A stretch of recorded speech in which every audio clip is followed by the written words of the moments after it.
150 milliards, vous savez ce que c'est ça? Ce sont les 1200 agences qui ne servent strictement à rien, mais qui nous coûtent une blinde à nous les contribuables, nous les gueux.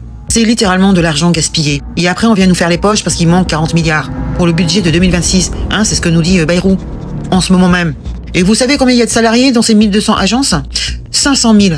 500 000 copains, amis, famille que l'on a placés, hein, pour qu'ils aient des salaires mirobolants en plus, hein, c'est pas des petits salaires, c'est entre 15 000 et 20 000 euros, hein, pour les cadres supérieurs et environ 8 000 euros, 9 000 euros pour ceux qui sont juste en dessous. Quand je vous dis 150 milliards d'euros, c'est par an. Chaque année, les contribuables payent 150 milliards pour payer ces gens-là. 500 000 employés dans 1200 agences. Vous imaginez un petit peu ou pas? Et évidemment, le chiffre est toujours flou. On n'arrive jamais à savoir exactement quel est le chiffre exact. On parle de 80 milliards, on parle de 100 milliards, on parle de 150 milliards. Non mais c'est une blague en fait. Ce sont donc toutes des agences publiques d'État. Par exemple, vous avez l'ONF qui s'occupe des forêts, le CNPF qui s'occupe aussi des forêts, et l'IGN qui s'occupe aussi des forêts. Hein? Vous avez compris? Je caricature un petit peu, mais c'est juste pour vous montrer qu'il y a un véritable problème avec ces agences d'État qui se multiplient, qui sont donc en doublon, en triplon. Bon, il y en a quand même quelques-unes qui sont quand même importantes, comme le CNRS, qui font donc de la recherche, mais enfin depuis quelques années, ils nous ont pas trouvé quoi que ce soit. Hein. C'est plutôt en berne. Vous avez aussi l'ANESAM, qui est l'agence des médicaments, de sécurité des médicaments et des produits de santé. C'est important, hein, qui a donc pour mission d'évaluer les risques sanitaires. Hein, on l'a bien vu pendant la Coco. Mais vous avez aussi quelques agences sur lesquelles on peut se poser quelques questions. Comme le Haut Commissariat au Plan, là où il y avait Bayrou. Pouvez-vous me dire à quoi ça sert? Eh bien, personne ne sait. Qui n'a pas produit grand-chose, hein, aucun rapport intéressant. Je ne sais pas à quoi ça sert, à part des salaires mirobolants, hein, monsieur Bayrou. Parce que ça lui suffit pas d'être conseiller régional et d'être maire de Pau et aujourd'hui ministre, premier ministre. Non mais c'est bon là. Donc avant ça, il était donc conseiller régional, maire et commissaire au plan. Qu'est-ce que c'est que ce truc? Vous avez aussi l'agence comme l'ADEME qui nous préconise de changer de slip une fois par jour, parce que vous le saviez pas évidemment. Hein. Ça aussi, on se demande à quoi elle sert. À nous pourrir la vie. Donc le problème avec ces nombreuses agences, c'est qu'elles servent surtout à recadrer les copains de nos dirigeants, hein, la famille aussi, avec des très beaux salaires et bien sûr avec des beaux avantages, hein, bien sûr, hein, et leur donner accès à une belle retraite, contrairement à vous, les gueux.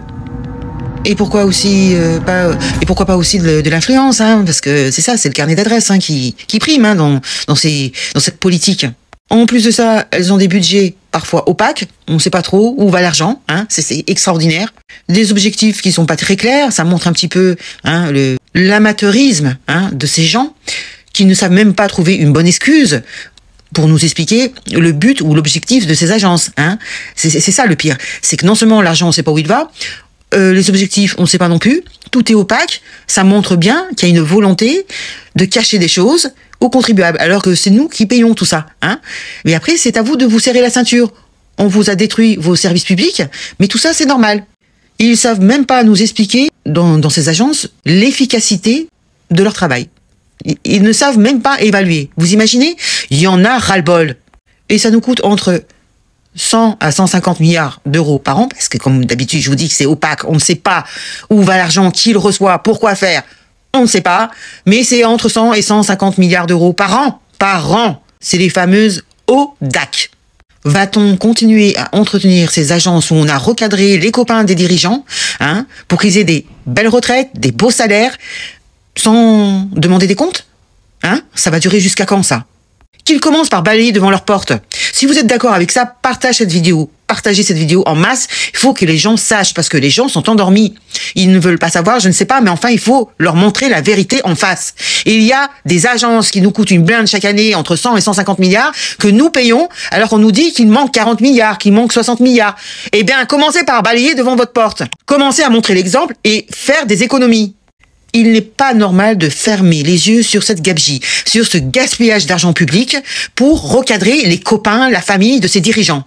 Parce que plus ça va aller, et plus il y en aura, évidemment. Hein, parce que ça vit longtemps, hein, la mauvaise herbe. Vous pouvez aussi contacter vos députés et leur demander des comptes. Il faut bien qu'ils servent à quelque chose, ces gens-là. Hein.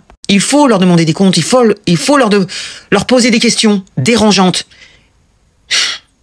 Il faut leur montrer que ça nous intéresse et qu'on est au courant de ce qui se passe. Parce qu'ils ont l'impression que les gens s'en foutent, en fait. Bah oui, puisque personne ne bouge. Personne ne moufte. Il faut leur écrire en masse, demander des comptes. C'est quoi ces agences? C'est quoi leur objectif? Pourquoi ça coûte aussi cher? Pourquoi c'est opaque? Il faut leur montrer qu'on sait lire, qu'on voit très bien ce qui se passe et qu'on sait très bien analyser la situation. On doit demander un audit sérieux sur cette situation de gabegie, de gaspillage d'argent public. Et il faut qu'ils prennent des mesures concrètes sur ce gaspillage. Partage si tu es d'accord et laissez-moi un commentaire. Merci les gueux et les gueuses, à très bientôt. Ciao.